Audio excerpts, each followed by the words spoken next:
Dear students, Abu maths ക്ലാസ്സിലേക്ക് സ്വാഗതം. 10ാം ക്ലാസ്സിലെ മൂന്നാമത്തെ ചാപ്റ്ററായ മാത്തമാറ്റിക്സ് ഓഫ് ചാൻസ് സാധ്യതകളുടെ ഗണിതം എന്ന പാഠമാണ് ഇപ്പോൾ നമ്മൾ പഠിച്ചുകൊണ്ടിരിക്കുന്നത്. ഇന്നത്തെ ക്ലാസ്സിൽ ജിയോമെട്രിക്കൽ പ്രോബബിലിറ്റി, ജ്യാമിതീയ സാധ്യത എന്ന ഭാഗമാണ് നമ്മൾ പഠിക്കുന്നത്. അതിൽ ആദ്യത്തെ ചോദ്യം, നമുക്ക് ആദ്യം ടെക്സ്റ്റ് ബുക്കിലെ എക്സാമ്പിൾസിലൂടെ കടന്നു പോകാം. പേജ് 71 ഒരു എക്സാമ്പിളാണ് ആദ്യം തന്നെ ചർച്ച ചെയ്യുന്നത്. പേജ് 71 ഒരു എക്സാമ്പിളാണ് ആദ്യം തന്നെ നമ്മൾ ചർച്ച ചെയ്യുന്നത്. A multi coloured disc spins on a board and what is the probability of getting yellow when the disc stops against the arrow. വിവിധ നിറത്തിലുള്ള ഒരു വട്ടം ഒരു പലകയിൽ സ്ഥാപിച്ചിരിക്കുകയാണ്. ആ വട്ടം ഇങ്ങനെ കറങ്ങി കറങ്ങി ഒരു സമയത്ത് നിൽക്കും. ആ വട്ടം ഇങ്ങനെ കറങ്ങി കറങ്ങി നിൽക്കുന്ന സമയത്ത് അതിൻ്റെ തൊട്ടടുത്തുള്ള ഒരു ആരോയ്ക്ക് നേരെ, ഒരു അമ്പടയാളത്തിന് നേരെ യെല്ലോ കളർ വന്ന് നിൽക്കാനുള്ള സാധ്യത എന്താണ് എന്നാണ് ചോദ്യം. അപ്പോൾ ഇതാണ് ആരോ അല്ലെങ്കിൽ അമ്പടയാളം. അപ്പോൾ ഇതിങ്ങനെ കറങ്ങിക്കൊണ്ടിരിക്കും. അവസാനം സ്റ്റോപ്പ് ആകുന്ന സമയത്ത് ഈ യെല്ലോ കളർ ഇതിന് നേരെ വരാനുള്ള സാധ്യതയാണ് ചോദിക്കുന്നത്. അപ്പോൾ ഇവിടെ 8 ഈക്വൽ പാർട്സ് ഉണ്ട്. ഓരോന്നും ഓരോ സെക്ടറാണ്, അതായത് വൃത്താംശമാണ്. എല്ലാം തുല്യമാണ്. ഇതിൽ 3 യെല്ലോ ആണ്. അപ്പോൾ ഔട്ട് ഓഫ് 8 3 ആർ യെല്ലോ. 8 3 മഞ്ഞയാണ്. അപ്പോൾ മഞ്ഞ ഈ ആരോയ്ക്ക് നേരെ വന്നു നിൽക്കാനുള്ള സാധ്യത 3 ഔട്ട് ഓഫ് 8 ആണ്. ഓക്കെ, 8 3 ആണ്. So probability of getting yellow, probability of getting yellow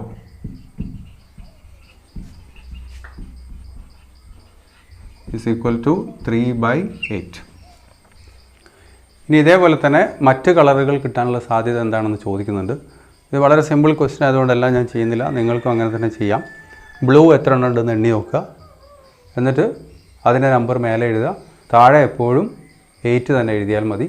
അങ്ങനെ വളരെ ഈസി ആയിട്ട് എല്ലാത്തിൻ്റെയും പ്രോബബിലിറ്റി നിങ്ങൾക്ക് കണ്ടുപിടിക്കാൻ പറ്റും. ഇനി നമുക്ക് അടുത്ത എക്സാമ്പിളിലേക്ക് പോകാം. There is A rectangle.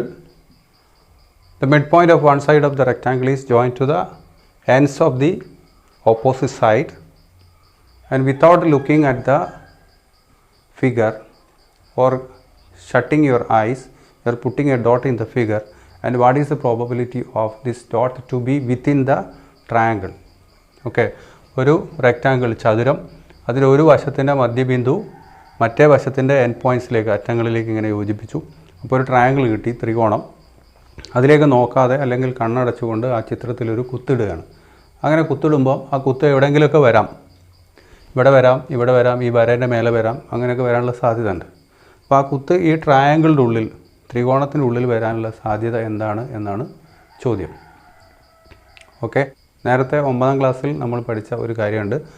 ഒരു റെക്റ്റാങ്കിളിനും ഒരു ട്രയാങ്കിളിനും ഒരേ ബേസും ഒരേ ഹൈറ്റുമാണെങ്കിൽ, ഒരേ പാദവും ഒരേ ഉയരവുമാണെങ്കിൽ, ആ ട്രയാങ്കിളിൻ്റെ ഏരിയയും റെക്റ്റാങ്കിളിൻ്റെ ഏരിയയും തമ്മിലൊരു ബന്ധമുണ്ട്. ട്രയാങ്കിളിൻ്റെ ഏരിയ റെക്റ്റാങ്കിളിൻ്റെ ഏരിയയുടെ പകുതിയായിരിക്കും. ഓക്കെ, ത്രികോണത്തിൻ്റെ പരപ്പളവ് ചതുരത്തിൻ്റെ പരപ്പളവിൻ്റെ പകുതിയായിരിക്കും. ഇവിടെ ഈ ത്രികോണത്തിൻ്റെ ബേസ് അല്ലെങ്കിൽ പാദം എന്ന് പറയുന്നതാണ്. അത് തന്നെയാണ് ഈ റെക്റ്റാങ്കിളിൻ്റെ പാദവും അല്ലെങ്കിൽ ഒരു സൈഡ്. ഇനി റെക്റ്റാങ്കിളിൻ്റെ ഹൈറ്റ് എന്ന് പറയുന്നത് ഇതാണ്. ഇവിടുന്ന് നമ്മളിങ്ങനെ ഇങ്ങോട്ട് വരച്ചു കഴിഞ്ഞാൽ ഇവിടെ കിട്ടുന്നത് ട്രയാങ്കിളിൻ്റെ ഹൈറ്റാണ്. അതും റെക്റ്റാങ്കിളിൻ്റെ ഹൈറ്റും രണ്ടും സെയിം ആണ്. ഓക്കെ, ഇത് H ആണെങ്കിൽ ഇതും എന്താണ്, H ആണ്. ഇത് B ആണെങ്കിൽ, ബേസ് ആണെങ്കിൽ, റെക്റ്റാങ്കിളിൻ്റെ ബേസ് മാത്രമല്ല അത് ട്രയാങ്കിളിൻ്റെയും ബേസാണ്. അങ്ങനെ വരുമ്പോൾ ഈ ട്രയാങ്കിളിൻ്റെ area is half the area of rectangle. ത്രികോണത്തിൻ്റെ പരപ്പളവ് ചതുരത്തിൻ്റെ പരപ്പളവിൻ്റെ പകുതിയായിരിക്കും. അതാണ് ഞാൻ ഇവിടെ എഴുതി വെച്ചിരിക്കുന്നത്. If A rectangle and A triangle have same base and height, then area of triangle is equal to half the area of a rectangle. അങ്ങനെയാണെങ്കിൽ നമ്മൾ area of triangle എന്താണ്, ഏരിയ ഓഫ് റെക്റ്റാങ്കിൾ എന്താണെന്ന് എഴുതി വെക്കുന്നു. ഏരിയ ഓഫ് ട്രയാങ്കിളും ഏരിയ ഓഫ് റെക്റ്റാങ്കിളും തമ്മിലുള്ള ബന്ധം നമുക്കറിയാം, അളവ് എത്രയാണെന്ന് അറിയില്ല. ട്രയാങ്കിൾ ഏരിയ റെക്റ്റാങ്കിൾ ഏരിയയുടെ പകുതിയാണ്. നേരെ തിരിച്ചു പറഞ്ഞാൽ റെക്റ്റാങ്കിൾ ഏരിയ ട്രയാങ്കിൾ ഏരിയയുടെ ഡബിളാണ്. അപ്പോൾ നമുക്ക് area of triangle can be taken as x. ത്രികോണത്തിൻ്റെ പരപ്പളവ് എക്സ് ആണെന്ന് എടുക്കുക. അങ്ങനെയാണെങ്കിൽ ഏരിയ ഓഫ് റെക്റ്റാങ്കിൾ, അതായത് ചതുരത്തിൻ്റെ പരപ്പളവ് ഇരട്ടിയായിരിക്കും, 2x ആയിരിക്കും. ഓക്കെ, നമ്മൾ നേരത്തെ ഡിസ്കിൻ്റെ കേസിലേക്ക് എന്താ ചെയ്തത്? ആകെ എത്ര ഭാഗമുണ്ട് എന്ന് നോക്കി. ആകെ 8 ഭാഗം. അതിൽ യെല്ലോ എത്ര ഉണ്ടെന്ന് നോക്കി, 3. അപ്പോൾ 3 ഔട്ട് ഓഫ് 8. മേലെ വന്നത് 3, താഴെ വന്നത് 8. അപ്പോൾ താഴെ വരുന്നത് എന്താണ്? ആകെയാണ്, അതായത് ടോട്ടലാണ്. അതേപോലെ ഇവിടെ ഇതിൻ്റെ പ്രോബബിലിറ്റി കിട്ടാൻ, സാധ്യത കിട്ടാൻ കുത്ത് വീഴേണ്ടത് എവിടെയാണ്? ത്രികോണത്തിലാണ്. അപ്പോൾ ത്രികോണത്തിൻ്റെ ഏരിയ മേലെ വരണം, ആകെ ഏരിയ താഴെ വരണം. അതായത് area of triangle divide by area of rectangle. അതാണെന്ത്? പ്രോബബിലിറ്റി. അപ്പോൾ area of triangle is x and area of rectangle is 2x. Therefore, the probability of dot to be within the triangle is area of triangle divided by area of rectangle. So, area of triangle by area of rectangle. ഞാൻ ഷോർട്ടായിട്ട് എഴുതിയതാണ്, നിങ്ങൾക്ക് പൂർണ്ണമായിട്ട് എഴുതാം. അപ്പോൾ area of triangle എത്രയാണ്? X ആണ്. Area of rectangle 2x. So that is equal to x by 2x. X എന്നുള്ളതുകൊണ്ട് ഉദ്ദേശിക്കുന്നത് ഒരെക്സ് ആണ്. അപ്പോൾ എക്സിൻ്റെ തൊട്ടിപ്പുറത്ത് 1 ഉണ്ടാവും. ഈ എക്സും എക്സും നമ്മൾ കട്ട് ചെയ്താൽ ഇവിടെ 1 ബാക്കി ഉണ്ടാവും. അപ്പോൾ 1/2 എന്ന് കിട്ടും. So this is equal to 1/2. അപ്പോൾ ഹാഫാണ് പ്രോബബിലിറ്റി, സാധ്യത പകുതിയാണ്. അപ്പോൾ എന്ത് മനസ്സിലാക്കുക? ഇങ്ങനെ ചിത്രങ്ങൾ തരുന്ന സമയത്ത് പ്രോബബിലിറ്റി കാണാൻ നമ്മൾ എന്താണ് ചെയ്യേണ്ടത്? ഇപ്പോൾ കുത്ത് വീഴുന്ന കേസാണെങ്കിൽ കുത്ത് എവിടെയാണോ വീഴുന്നത് ആ ഭാഗത്തിൻ്റെ പരപ്പളവ് ഏരിയ മുകളിൽ എഴുതുക, ബൈ ടോട്ടൽ ഏരിയ. ആ ഫിഗറിൻ്റെ ടോട്ടൽ ഏരിയ എവിടെ വരണം? ഡിനോമിനേറ്ററിൽ വരണം, ഛേദത്തിൽ വരണം.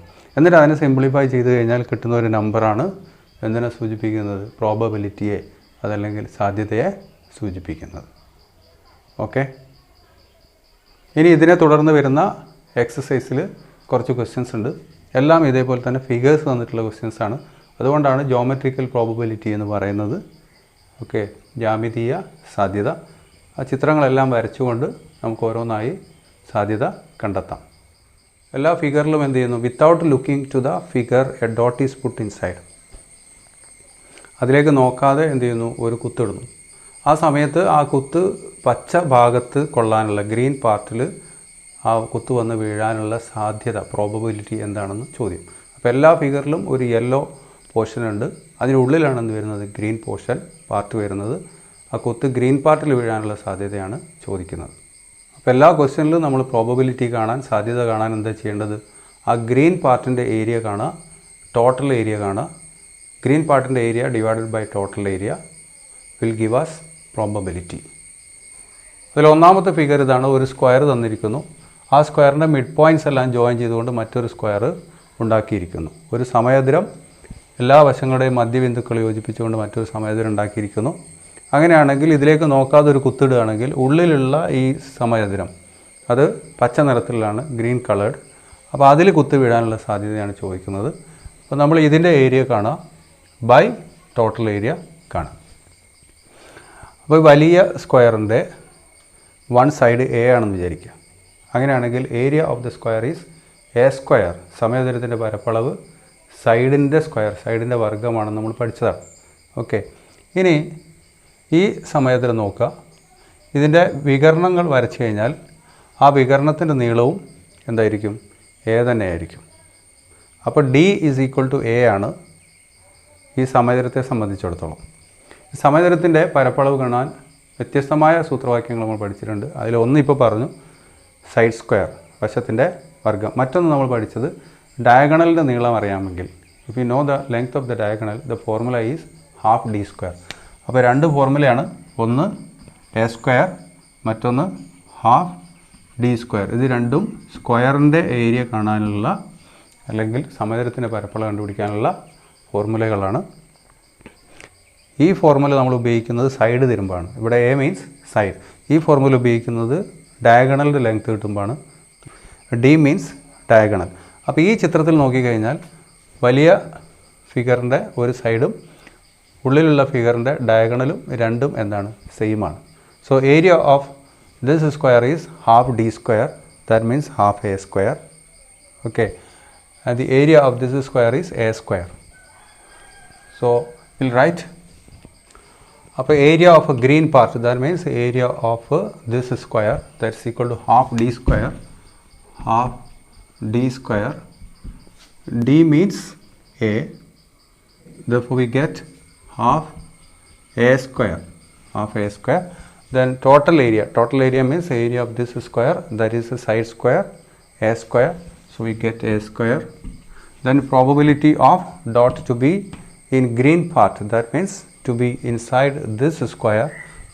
So probability is area of this square divided by total area, that is half a square by a square. So this a square and a square we can cut and we'll get 1/2. അപ്പോൾ ഇതിൻ്റെ ഉള്ളിൽ കുത്തു വീഴാനുള്ള സാധ്യത എന്താണ്? 1/2 ആണ്, നേർ പകുതിയാണ്. Second question, A square with all it's vertices on A circle. രണ്ടാമത്തെ ചോദ്യം, ഒരു സമയതരമാണ്. ആ സമയതരത്തിൻ്റെ എല്ലാ മൂലകളും വൃത്തത്തിന് മേലെ സ്ഥിതി ചെയ്യുന്നു. സമയതരത്തിൻ്റെ കളറ് എന്താണ്? ഗ്രീനാണ്, പച്ചയാണ്. പിന്നെ ഒരു സർക്കിൾ ഉണ്ട്. നേരത്തെ ചെയ്ത് തന്നെയാണ് ഇവിടെ ചെയ്യുന്നത്. Without looking the figure a dot is put inside. അങ്ങനെയാണെങ്കിൽ what is the probability that the dot to be within the green square? ഇതിലേക്ക് നോക്കാതെ കുത്തിട്ടാൽ ആ കുത്ത് ഈ പച്ച നിറത്തിലുള്ള സമയത്തിനുള്ളിലാവാനുള്ള സാധ്യത എന്താണ്? അപ്പോൾ നമ്മൾ സമയത്തിൻ്റെ പരപ്പളവ് കാണണം, ഏരിയ കാണണം, ഡിവൈഡഡ് ബൈ വൃത്തത്തിൻ്റെ പരപ്പളവ്, ഏരിയ ഓഫ് സർക്കിൾ. ഇവിടെ സ്ക്വയറിൻ്റെ 4 vertices R on the circle. അതുകൊണ്ട് സ്ക്വയറിന് നമ്മൾ ഡയഗണൽസ് വരച്ചാൽ, ഒരു ഡയഗണലേ ഞാൻ വരച്ചിട്ടുള്ളൂ, മറ്റു ഡയഗണൽ ഇങ്ങനെ വരച്ച് കഴിഞ്ഞാൽ ആ 2 ഡയഗണൽസും കൂടെ പാസ് ചെയ്യുന്നത് സെൻറ്ററിൽ കൂടെ ആയിരിക്കും. അപ്പോൾ ഡയഗണൽസ് ഈക്വൽ ലെങ്ത് ഉള്ളതായിരിക്കും എന്ന് മാത്രമല്ല diagonals will bisect each other. രണ്ടും പരസ്പരം സമഭാഗം ചെയ്യും. അപ്പോൾ ഡയഗണലിൻ്റെ നേർ പകുതിയായിരിക്കും ഇവിടുന്ന് ഇങ്ങോട്ടുണ്ടാവുക, ഇവിടുന്ന് ഇങ്ങോട്ടുണ്ടാവുക. ഓക്കെ, വികരണത്തിൻ്റെ പകുതിയായിരിക്കും ഇത് മറ്റൊരു പകുതിയായിരിക്കും. അതുപോലെ ഇങ്ങോട്ടും ഇങ്ങോട്ടുമൊക്കെ പകുതിയായിരിക്കും. ഓക്കെ, അപ്പോൾ ഈ ഡയഗണലിനെ നമ്മൾ ഡി കൊണ്ട് സൂചിപ്പിക്കുന്നു എന്ന് വിചാരിക്കാം. അങ്ങനെയാണെങ്കിൽ ഇവിടുന്ന് ഇങ്ങോട്ടുള്ളത് d/2 ആണ്. ഡയഗണലിൻ്റെ പകുതിയാണ്, വികരണത്തിൻ്റെ പകുതി. ഇത് കേന്ദ്രമായതുകൊണ്ട് ഇവിടുന്ന് ഇങ്ങോട്ടുള്ളത് വൃത്തത്തിൻ്റെ ആരമാണ്. കേന്ദ്രത്തിൽ നിന്ന് വൃത്തത്തിലെ ബിന്ദു വരെയുള്ള അകലത്തെയാണല്ലോ ആരെന്ന് പറയാം, റേഡിയസ്. അപ്പോൾ റേഡിയസും ഈ ഡയഗണലും തമ്മിലുള്ള ബന്ധം എന്താണ്? Radius is the half of diagonal. Okay, so will get r is equal to d/2. നമ്മൾ നേരത്തെ പഠിച്ചിട്ടുണ്ട് r is equal to d/2. അവിടെ d കൊണ്ട് ഉദ്ദേശിക്കുന്നത് എന്താണ്? ഡയമീറ്ററാണ്, വ്യാസമാണ്. അപ്പോൾ ഇവിടെ ഇതെന്താണ്? സമയതരത്തിൻ്റെ വികരണമാണ്. ആ സമയതരത്തിൻ്റെ വികരണം തന്നെ ആയിരിക്കും വൃത്തത്തിൻ്റെ വ്യാസം എന്ന് നമുക്ക് മനസ്സിലാക്കാൻ പറ്റും. ഓക്കെ, അപ്പോൾ അങ്ങനെയാണെങ്കിൽ ഏരിയ ഓഫ് സ്ക്വയർ നമ്മൾ നേരത്തെ പഠിച്ചിട്ടുണ്ട്. ഡയഗണൽ അറിയാമെങ്കിൽ, വികരണം അറിയാമെങ്കിൽ ഹാഫ് ഡി സ്ക്വയർ ആണ് formula. So that's equal to half D square. ഇനി ഏരിയ ഓഫ് സർക്കിൾ അതായത് വൃത്തത്തിൻ്റെ പരപ്പളവ് ഫോർമുല നമ്മൾ പഠിച്ചു വെച്ച് πr² ആണ്. ഓക്കെ, ഇവിടെ r എന്താണ്? r is d/2. ഡിയുടെ പകുതിയാണ്. അപ്പോൾ നമുക്ക് π × d/2 ഹോൾ സ്ക്വയർ എന്ന് എഴുതാം. d/2 whole square means d²/2². 2² 4. So we'll get π × d²/4. ഇനി പ്രോബബിലിറ്റി കിട്ടാൻ എന്ത് ചെയ്യാം? ഈ പരപ്പളവ് മേലെ വരണം, ഏരിയ മേലെ ന്യൂമറേറ്ററിൽ, ഈ ഏരിയ പരപ്പളവ് ഡിനോമിനേറ്ററിലും വരണം. എന്നിട്ട് സിംപ്ലിഫൈ ചെയ്ത് കഴിഞ്ഞാൽ നമുക്ക് പ്രോബബിലിറ്റി കിട്ടും. So probability is equal to, എന്താണ് probability of dot to be within the green part. Okay, that's equal to half D square, area of square, by total area means area of circle. Okay, π d²/4. ന്യൂമറേറ്ററിൽ d² ഉണ്ട്, ഡിനോമിനേറ്ററിലും d² ഉണ്ട്. രണ്ടും നമുക്ക് cut ചെയ്യാം. പിന്നെ നമുക്ക് കിട്ടുന്നത് ഇങ്ങനെയായിരിക്കും. ഹാഫ് മേലെ കിട്ടും, താഴെ ഇവിടെ പൈയും ഡിനോമിനേറ്ററിൽ 4ഉം. ഓക്കെ, d²/4 എന്ന് പറഞ്ഞാൽ ഡിനോമിനേറ്ററിലാണ് 4. ഈ പൈ എവിടെയാണുള്ളത്? ന്യൂമറേറ്ററിലാണ്, അംശത്തിലാണ്. ഇത് ഛേദം. അപ്പോൾ ഈ d² കട്ട് ചെയ്ത് പോയാൽ പിന്നെ ഇവിടെ പൈ ഇൻറ്റു 1/4 എന്നുണ്ടാവുക, അതായത് π/4. അപ്പോൾ ദിസ് ഈസ് ഈക്വൽ ടു π/4. ഇനി നമ്മൾ പഠിച്ചിട്ടുണ്ട് രണ്ട് ഭിന്നസംഖ്യകൾ ഒന്നിനെ മറ്റൊന്നുകൊണ്ട് ഹരിക്കേണ്ടി വരുമ്പോൾ, ഒന്നിനെ മറ്റൊന്നുകൊണ്ട് ഡിവൈഡ് ചെയ്യുമ്പോൾ ഈ ഛേദത്തിൻ്റെ വ്യുൽക്രമം കൊണ്ട് അംശത്തെ ഗുണിച്ചാൽ മതി. ഓക്കെ, അപ്പോൾ എന്ത് കിട്ടും? ദാറ്റ്സ് ഈക്വൽ ടു 1/2, ന്യൂമറേറ്റർ ആദ്യം എഴുതുക, ഇൻറ്റു റെസിപ്രോക്കൽ കൊണ്ട് മൾട്ടിപ്ലൈ ചെയ്യുക 4/π എന്ന് കിട്ടും. ഇനി ഈ 4നെ നമ്മൾ 2 കൊണ്ട് ഡിവൈഡ് ചെയ്യുക, 4/2 ഈസ് ഈക്വൽ ടു 2 എന്ന് കിട്ടും. ഓക്കെ, അപ്പോൾ 2 × 1 2, പിന്നെ താഴെ എന്ത് മാത്രമേ ഉണ്ടാവുള്ളൂ? പൈ മാത്രമേ ഉണ്ടായിരിക്കുകയുള്ളൂ. അപ്പോൾ ഈ 2 കൊണ്ട് ഈ 4നെ നമ്മൾ ഡിവൈഡ് ചെയ്തു, നമുക്ക് 2 കിട്ടി. 2 × 1 2, സോ 2 ഡിവൈഡഡ് ബൈ പൈ. അപ്പോൾ അതാണ് പ്രോബബിലിറ്റി, സാധ്യത. എന്തിനുള്ള സാധ്യത? ഇതിൻ്റെ ഉള്ളിൽ കുത്തുവീഴാനുള്ള സാധ്യത 2/π ആണ്. Third question, A circle is exactly fitting inside A square. ഒരു സമയതരത്തിനുള്ളിൽ കൃത്യമായി ചേർന്നിരിക്കുന്ന വൃത്തം. ഓക്കെ, അതായത് ഈ 4 സൈഡ്സ് ഓഫ് ദ സ്ക്വയർ എന്ത് ചെയ്യും?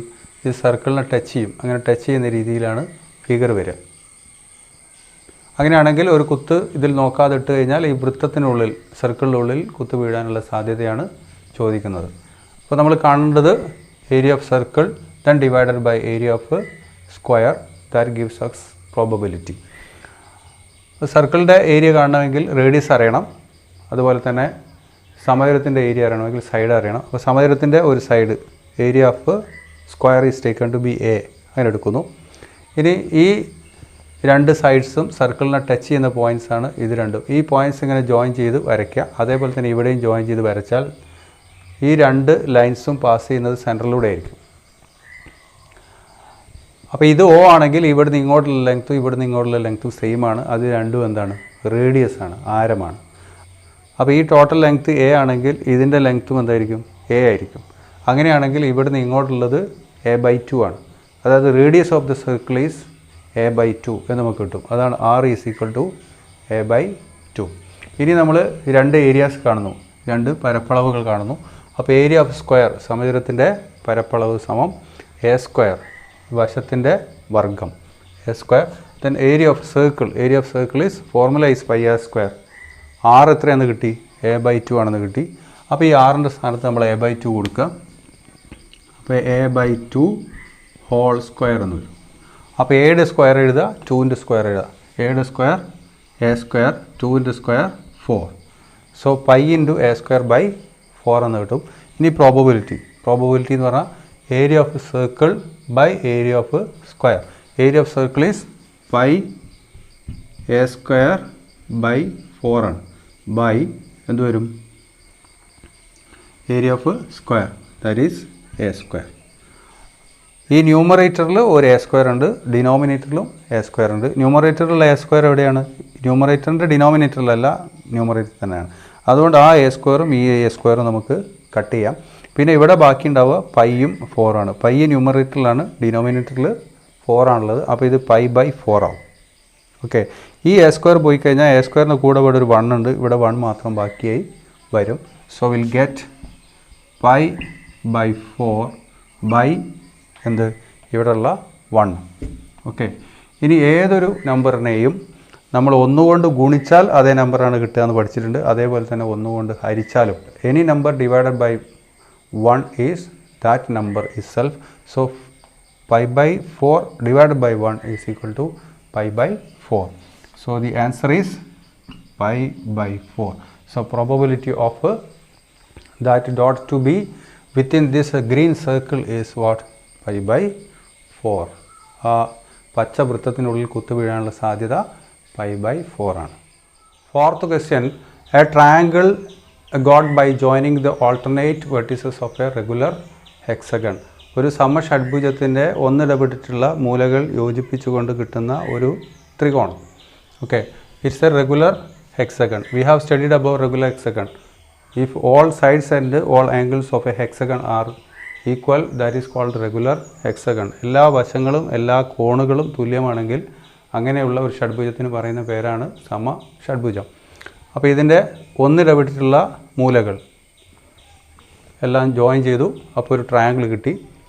ഇനി കുത്ത് ഈ ട്രയാങ്കിളിനുള്ളിൽ വീഴാനുള്ള സാധ്യതയാണ് ചോദിക്കുന്നത്. അപ്പോൾ നമുക്ക് എന്ത് കിട്ടണം?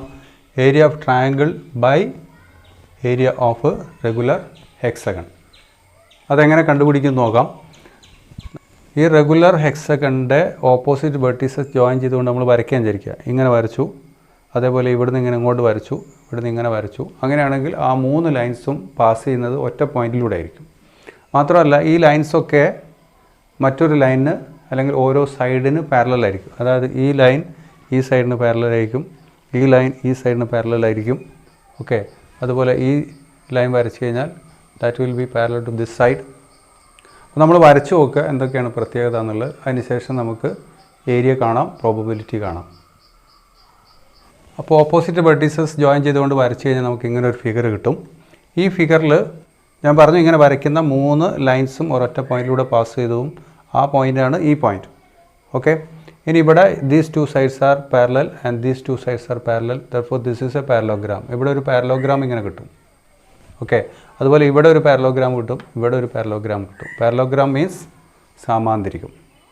ഓക്കെ, അങ്ങനെ 3 സാമാന്തരികങ്ങൾ, 3 പാരലോഗ്രാംസ് നമുക്ക് ഈ ഫിഗറിൽ കാണാൻ പറ്റും. ഇതിൽ ചില ഭാഗങ്ങൾ ഞാൻ മായ്ച്ചു കളയാണ്. ഇപ്പോൾ ഈ വെർട്ടെക്സിൽ നിന്ന് ഇങ്ങനെ സ്റ്റാർട്ട് ചെയ്ത് ഇങ്ങോട്ട് പോകുന്ന ഈ വരയിലെ ഈ പോയിന്റിൽ നിന്ന് ഇങ്ങോട്ടുള്ള ഭാഗം ഞാൻ മായ്ച്ചു കളയുന്നു. ഓക്കെ, അതുപോലെ ഈ വെർട്ടെക്സിൽ നിന്ന് വരുന്നത് ഈ പോയിന്റിൽ നിന്ന് ഈ ഭാഗത്തേക്കുള്ളത് മായ്ച്ചു കളയാണ്. ഇവിടെ അതേപോലെ തന്നെ ചെയ്യുന്നു. അപ്പോൾ ഞാൻ പറഞ്ഞു ഇങ്ങനൊരു സമാന്തരികം പാരലോഗ്രാം കിട്ടും. അതുപോലെ ഒന്ന് ഇവിടെ, ഒന്ന് ഇവിടെ. ഓക്കെ, ഓരോ പാരലോഗ്രാമിലെയും 2 ട്രയാങ്കിൾസിൻ്റെ ഏരിയ സെയിം ആയിരിക്കും. ഓക്കെ, അപ്പോൾ അതേപോലെ ഇവിടെ 2 എണ്ണത്തിൻ്റെ ഏരിയ സെയിം, ഇവിടെയും ഏരിയ സെയിം ആയിരിക്കും. അപ്പോൾ ഓരോ ട്രയാങ്കിളിലെ ഏരിയ നമ്മൾ എക്സ് എന്ന് എടുത്താൽ this is X and this one is X, എല്ലാം എക്സ് ആയിരിക്കും. അങ്ങനെയാണെങ്കിൽ area of this triangle, green triangle, is 3x and area of this regular hexagon will be equal to 6x. Okay, so we write area of each small triangle is equal to x. അങ്ങനെയാണെങ്കിൽ area of green triangle, അതായത് ഈ ഉള്ളിലുള്ള ട്രയാങ്കിളിൻ്റെ area will be 3x and area of regular hexagon, അതായത് total area will be 6x. അങ്ങനെയാണെങ്കിൽ എന്തായിരിക്കും probability? Probability is equal to 3x by 6x. So we can write 3x by 6x and 3x by 6x എന്ന് പറഞ്ഞാൽ 1/2 ആയിരിക്കും. എങ്ങനെയാണ് 1/2 വരുന്നത്? 3x by 6xലെ ഈ എക്സും എക്സും കട്ട് ചെയ്യുന്നു. പിന്നെ 3/6, 3/6 എന്ന് പറഞ്ഞാൽ 3/3 is equal to 1 and 6/3 is equal to 2. So will get 1/2. അപ്പോൾ പ്രോബബിലിറ്റി എത്രയാണ്? 1/2 ആണ്. സാധ്യത 1/2 ആണ്. 5th ക്വസ്റ്റ്യൻ ഈ എക്സസൈസിലെ ഏറ്റവും ലാസ്റ്റ് ക്വസ്റ്റ്യൻ ആണ്. A regular hexagon formed by 2 overlapping equilateral triangles. 2 സമഭുജ ത്രികോണങ്ങൾക്ക് ഇടയിൽ ഉണ്ടാകുന്ന രൂപം കൊള്ളുന്ന ഒരു സമഷഡ്ഭുജം ആണ് ഈ ചിത്രത്തിൽ തന്നിരിക്കുന്നത്. അപ്പോൾ ഇതൊരു ഇക്വിലാറ്ററൽ ട്രയാങ്കിളാണ്, ഇത് മറ്റൊരു ഇക്വിലാറ്ററൽ ട്രയാങ്കിളാണ്. ഈ 2 ട്രയാങ്കിളിലും ഇങ്ങനെ ഒരു പ്രത്യേക രീതിയിൽ ക്രമീകരിച്ച് വെച്ചപ്പോൾ അതിനുള്ളിൽ എന്തുണ്ടായി? ഒരു റെഗുലർ ഹെക്സഗൺ ഉണ്ടായി. അങ്ങനെയാണെങ്കിൽ ഈ കുത്ത് ഈ റെഗുലർ ഹെക്സഗണിൽ ഗ്രീൻ ഹെക്സഗണിൽ വീഴാനുള്ള പ്രോബബിലിറ്റിയാണ് നമ്മൾ ചോദിക്കുന്നത്, സാധ്യത. അപ്പോൾ ഈ ഹെക്സഗണിൻ്റെ ഏരിയ കാണണം, ടോട്ടൽ ഏരിയയും കാണണം. അപ്പോൾ എന്ത് ചെയ്യുക? ഈ ഹെക്സഗണിൻ്റെ ഓപ്പോസിറ്റ് വെർട്ടീസസ് ജോയിൻ ചെയ്തുകൊണ്ട് ലൈൻസ് വരയ്ക്കുക. ഇങ്ങനെ വരയ്ക്കുന്നു, അങ്ങനെ വരച്ചു കഴിഞ്ഞാൽ നിങ്ങൾക്ക് കാണാം ഈ റെഗുലർ ഹെക്സഗൺ എന്തായി മാറും? 6 ഈക്വൽ ട്രയാങ്കിൾസായി മാറും. ഈ ഓരോ ട്രയാങ്കിളിൻ്റെ ഏരിയയും അതേപോലെ തന്നെ പുറത്തുള്ള ട്രയാങ്കിളിൻ്റെ ഏരിയയും എല്ലാം സെയിം ആയിരിക്കും. അതെങ്ങനെ സെയിം ആകുന്നു എന്ന് ചോദിച്ചാൽ ഞാൻ പറയാം. ഇതൊരു ഇക്വിലാറ്ററൽ ട്രയാങ്കിളാണ്. അപ്പോൾ ഇക്വിലാറ്ററൽ ട്രയാങ്കിളിൻ്റെ എല്ലാ ആംഗിളും എത്രയാണ്? 60 ആണ്. അതുകൊണ്ട് ഇവിടെ നമുക്ക് 60 കിട്ടും. ഇനി ഈ റെഗുലർ ഹെക്സഗൺ എടുത്തു കഴിഞ്ഞാൽ ഒരു ആംഗിൾ എത്രയാണ്? 120 ആണെന്ന് നമ്മൾ പഠിച്ചിട്ടുണ്ട്. അപ്പോൾ ഇത് 120 ആണെങ്കിൽ തൊട്ടിപ്പുറത്ത് ഉണ്ടാവുന്നത് 60 ആയിരിക്കും. അതേപോലെ ഇവിടെ 120 ഇത് 60. അപ്പോൾ ഇതൊരു ഈക്വലാറ്ററൽ ട്രയാങ്കിളായി മാറി. ഇതുപോലെ പുറമേയുള്ള എല്ലാ ട്രയാങ്കിളും ഈക്വലാറ്ററൽ ട്രയാങ്കിളാണ് നമുക്ക് കിട്ടും. ഇനി നമ്മൾ ഈ ഓപ്പോസിറ്റ് വെർട്ടിസസിനെ ജോയിൻ ചെയ്തുകൊണ്ട് വരയ്ക്കുന്ന സമയത്ത് ഈ 120 ആംഗിൾ ഹാഫായി മാറും. അപ്പോൾ ഇവിടെ 60 ഉണ്ടാവും, ഇവിടെ 60 ഉണ്ടാവും. അതുപോലെ ഇവിടെയും കിട്ടും. ഓക്കെ, അതായത് ഈ ആംഗിൾ, ഈ പകുതി എത്രയാണ്? 60 ആണ്. ഇവിടെ വരുന്ന പകുതിയും 60 ആണ്. അങ്ങനെയാണെങ്കിൽ ഈ ട്രയാങ്കിളിലെ രണ്ട് ആംഗിൾസ് 60 ആണെങ്കിൽ ബാക്കി വരുന്ന ഈ ആംഗിൾ എന്തായി മാറും? 60 ആയി മാറും. അപ്പോൾ ഇതൊരു ഈക്വലാറ്ററൽ ട്രയാങ്കിളാവും. ഈ രണ്ട് ഈക്വലാറ്ററൽ ട്രയാങ്കിളിനും ഒരു സൈഡ് കോമൺ ആണ്. അപ്പോൾ അവിടെ നിന്ന് എന്ത് മനസ്സിലാക്കാൻ കഴിയും? എല്ലാ സൈഡ്സും എന്തായി മാറും? ഈക്വലായി മാറും. അതായത് ഈ ഈക്വലാറ്ററൽ ട്രയാങ്കിളും ഈ ഈക്വലാറ്ററൽ ട്രയാങ്കിളും സെയിം ഇൻ ഏരിയ, രണ്ടിൻ്റെയും പരപ്പളവ് എന്തായിരിക്കും? തുല്യമായിരിക്കും. അല്ലെങ്കിൽ രണ്ടും ഈക്വൽ ട്രയാങ്കിൾസായി മാറും. അങ്ങനെയാണെങ്കിൽ ഈ ഫിഗറിൽ കാണുന്ന 1 2 3 4 5 6 7 8 9 10 11 12 ഈ 12 ട്രയാങ്കിൾസും എന്തായിരിക്കും? ഈക്വൽ ട്രയാങ്കിൾസ് ആയിരിക്കും. എല്ലാത്തിൻ്റെയും ഏരിയ സെയിം ആയിരിക്കും. ഇനി നമുക്ക് പ്രോബബിലിറ്റി കണ്ടെത്താം. അതിനുവേണ്ടി ഏരിയ ഓഫ് ഈച്ച് ട്രയാങ്കിൾ, അതായത് ഈച്ച് സ്മോൾ ട്രയാങ്കിളാണ് ഉദ്ദേശിക്കുന്നത്. Small triangle is taken to be x. ഓരോന്നിൻ്റെയും ഏരിയ എക്സ് ആയിട്ട് എടുക്കുകയാണ്. ഇതിൻ്റെയൊക്കെ ഏരിയ എക്സ്. ഓക്കെ, എല്ലാത്തിൻ്റെയും ഏരിയ എക്സ് ആണ്. അങ്ങനെയാണെങ്കിൽ ഏരിയ ഓഫ് റെഗുലർ ഹെക്സഗൺ, അതായത് സമ ഷഡ്ഭുജത്തിൻ്റെ പരപ്പളവ് 6x ആയിരിക്കും. ഓക്കെ, അങ്ങനെയാണെങ്കിൽ ടോട്ടൽ ഏരിയ, അതായത് ഈ ഫിഗറിൻ്റെ മൊത്തത്തിലുള്ള ഏരിയ പരപ്പളവ് എന്ന് പറയുന്നത് 12x ആയിരിക്കും. So probability is equal to area of this regular hexagon by total area, that is 6x by 12x. ഈ 6x by 12x എന്തായി മാറും? 1/2 ആയി മാറും. ഓക്കെ, 6x by 12x, എക്സും എക്സും കട്ട് ചെയ്യുക. 6 divided by 6 1 and 12 divided by 6 is equal to 2. Okay, 6നെ 6 കൊണ്ട് ഹരിച്ചാൽ 1ഉം 12നെ 6 കൊണ്ട് ഹരിച്ചാൽ 2ഉം കിട്ടും. അപ്പോൾ 1/2 എന്ന് കിട്ടും. അപ്പോൾ ഈ ഗ്രീൻ കളറിലുള്ള റെഗുലർ ഹെക്സഗണിൽ സമ ഷഡ്ഭുജത്തിൽ കുത്തുവീഴാനുള്ള സാധ്യത 1/2 ആണ്, ഹാഫാണ്. അപ്പോൾ നമ്മൾ ഇന്ന് ചെയ്ത ഈ ക്വസ്റ്റ്യൻസിൽ പലതിൻ്റെയും ആൻസേഴ്സ് പ്രോബബിലിറ്റി എന്താണ് വന്നിരിക്കുന്നത്? 1/2 ആണ് വന്നിരിക്കുന്നത്. അപ്പോൾ കൃത്യമായി ഫോർമുല ഉപയോഗിച്ച് ഏരിയ കാണാതെ ഇതേപോലെ ഫിഗറിനെ നമുക്ക് ഈക്വൽ പാർട്സായിട്ട് ഡിവൈഡ് ചെയ്തുകൊണ്ട് ഭാഗിച്ചുകൊണ്ട് ഓരോ ചെറിയ ഭാഗത്തിൻ്റെയും ഏരിയ എക്സ് എന്നെടുത്തുകൊണ്ട്, പരപ്പളവ് എക്സ് എന്നെടുത്തുകൊണ്ട് നമുക്ക് വളരെ പെട്ടെന്ന് ആൻസറിലേക്ക് വരാൻ സാധിക്കും. അപ്പോൾ ഇങ്ങനെ ഡിയർ സ്റ്റുഡൻസ്, ജ്യാമിതീയ സാധ്യത അല്ലെങ്കിൽ ജോമെട്രിക്കൽ പ്രോബബിലിറ്റി എന്ന ഭാഗമാണ് ഇന്ന് നമ്മൾ ചർച്ച ചെയ്തത്. അതിൽ ടെക്സ്റ്റ് ബുക്കിലുള്ള എക്സാമ്പിൾസൊക്കെ ആദ്യം ചർച്ച ചെയ്തതിന് ശേഷം തുടർന്ന് വരുന്ന എക്സസൈസിലെ ക്വസ്റ്റ്യൻസിൻ്റെ ആൻസേഴ്സ് എല്ലാം നമ്മൾ കണ്ടെത്തി കഴിഞ്ഞു. ക്ലാസ് മനസ്സിലായെന്ന് വിചാരിക്കുന്നു. Thank you for watching Abu maths. C you next day.